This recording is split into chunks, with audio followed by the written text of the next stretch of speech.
Ինքը որ ասում է քիթդ մի խոթի, լայել մատ մի քիչ նөх ինքդ բառերը չափավորին, որովհետեւ մենք ենք որոշում եկեղեցին մեր գլուխը պատին է ստավել, այդ եկեղեցին, նայեք, դա մեր ազգային ունեցվածքն է, դա մեր ազգային ստացվածքն է, դա մերն է, դա քոնը չի է, դու այդ եկեղեցում սպասավոր ես։ Եթե պետք լինի սպասավոր չես, դու ես որոշում ով գա, ով չգա, քո գործին խառնվի չգա, դա մեր ազգային ունեցվածքն է, իրենը չի։ Այդ մեկ ընդհանրապես։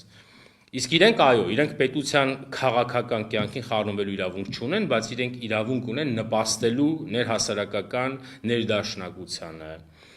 մեր հասարակության բարոյական մտածողության, հոգևոր արժեքների վերականգնմանը, դրանով դա կլինի իրենց նպաստը պետությանը։ Ինչ վերաբերում է պետություն իրավունք չունի, ունի։ Այդ նայեք, այդ գրած է տարանջատված է, չէ, եկեղեցուց, հա, բայց այդ նշանակում է պետությունը ինչ է, իրեն շլանգի տեղ եւ ոչ մի բան չանի, այսինքն սրանք էս ինչ հակադրություն են։ Էլ եմ ասում, մեր եկեղեցին կոչվում է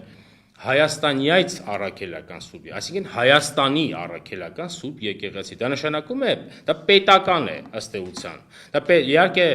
օրենքով այդպես չի, բայց ձևակերպումն է այդպեսին, չէ՞, դեպի պետությունը ունի իրավունք խառնվելու, այսինքն ինչ անենք։